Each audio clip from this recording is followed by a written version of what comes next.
Ողջույն Սևան, ողջույն Գեղարքունի, իմ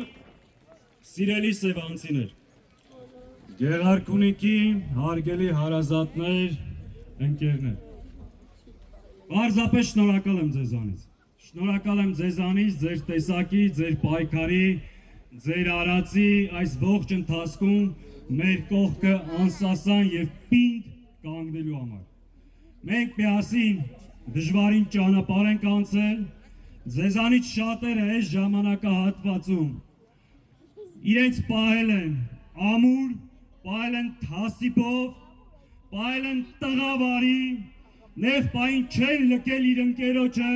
իր հարազատին և կանգնել են իրենց հայրենիքի և իրենց թիմի կողքին։ Ձեզանից բոլորից շնորհակալ ենք։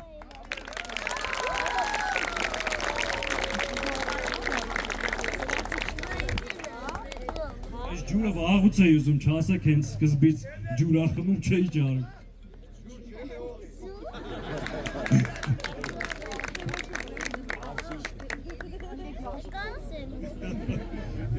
Դրա կարիքը չկա։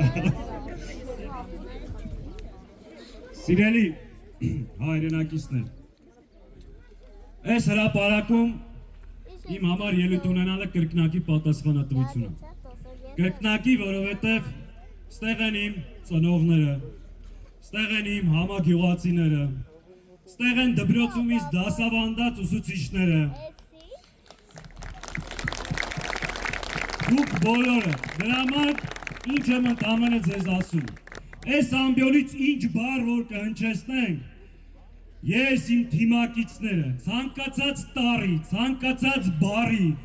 արածի ու չարածի համար մենք ձեր առջև վաղը միսօր նայելու ենք բաց աչքերով ու բաց ճակատով, ոնց որ մինչև հիմա ու սրանից հետո։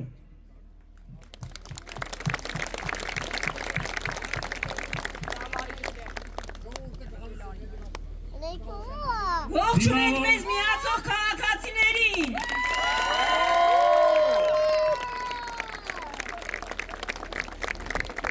Սիրելի հայրենակիցներ, նախ ցանկանում եմ անդրադառնալ, այս օրերին շատ ենք խոսել այս իշխանության հիմնական մի քանի ստերի։ Առաջինը, այս ամբողջ ընթացքում այս չարիքի իշխանությունը Նիկոլ Փաշինյանի գլխավորությամբ մեր ժողովրդին ասում է. Եթե ես չընտրվեմ, պատերազմա լինելու։ Ժողովուրդ ջան, սուտ է ասում։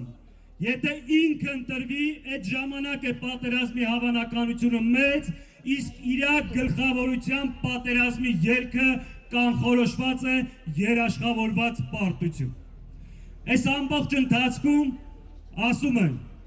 որ ընտրեք մեզ, որ Հայաստանում ժողովրդավարությունը անկում չունենա։ Սուտ է ասում, Նիկոլ Փաշինյանը ժողովրդավարության թշնամին է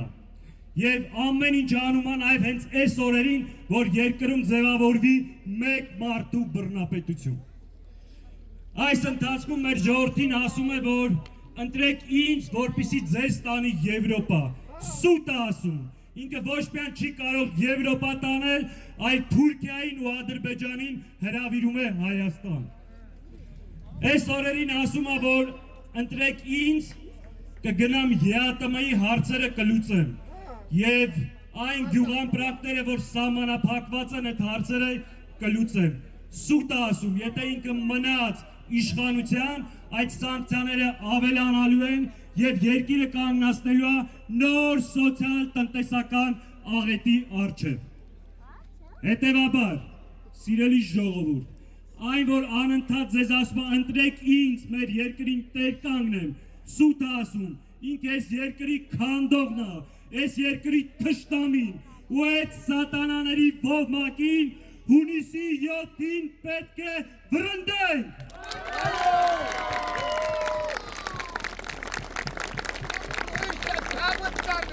Սիրելի հայրենակիցներ, խոսքս ուղղում եմ այս ամբիոնից Հայաստանի Հանրապետության տարբեր խոշորացված համայնքների ղեկավարներին։ Այս օրերին կան մի շարք համայնքի ղեկավարներ, ովքեր ԿՊ-ական չեն, ժամանակին ամաչել են մտնեն ԿՊ, բայց այսօր ձեռները քշտած ԿՊ-ի համար ձայն են հավաքում։ Ու տարբեր համայնքներում ասում են դեսի մեր հարցն է, Նիկոլի հարցը չի։ Տղերք, դուք ավելի վատ գործ եք անում այս պահին, քան ԿՊ-ական քաղաքապետերը։ Նրանց ճակատին արդեն վաղուց դաջված է, նրանք հայրենիք հանձնող թիմի պաշտոնական անդամներն են։ Հետ վերադարձեք այդ ճանապարհից, մաս մի կազմեք հայրենիք հանձնողներին։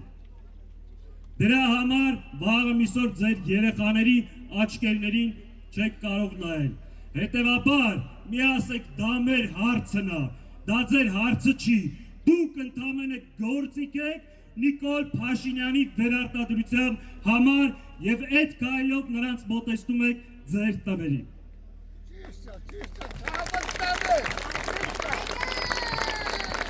Խոսքս ուզում եմ նաեւ ուղղել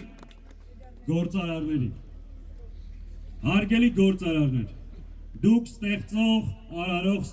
մարդիկ եք, որ բարիք եք ստեղծում, բայց շատ հաճախ ձեր լռությունը, անտարբերությունը, որոշների դեպքում այս չարիքի իշխանության վերարտադրության օժանդակությունը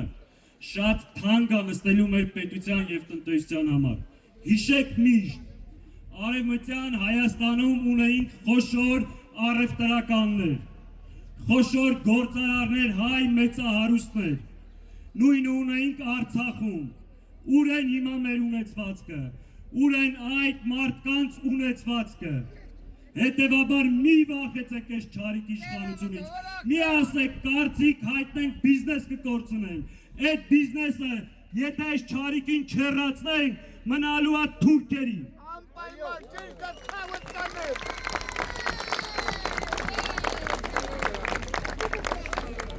Հետևաբար սիրելի հայրենակիցներ, սիրելի սևանցիներ, ոնց որ այս ամբողջ ընթացքում թասիբով եկե հասել ենք այս կետին, մոտեցել ենք այս չարիքի իշխանության ավարտին։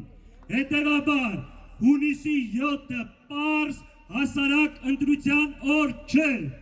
դա Նիկոլին ու ԿՊ-ին վռնդելու օրն է։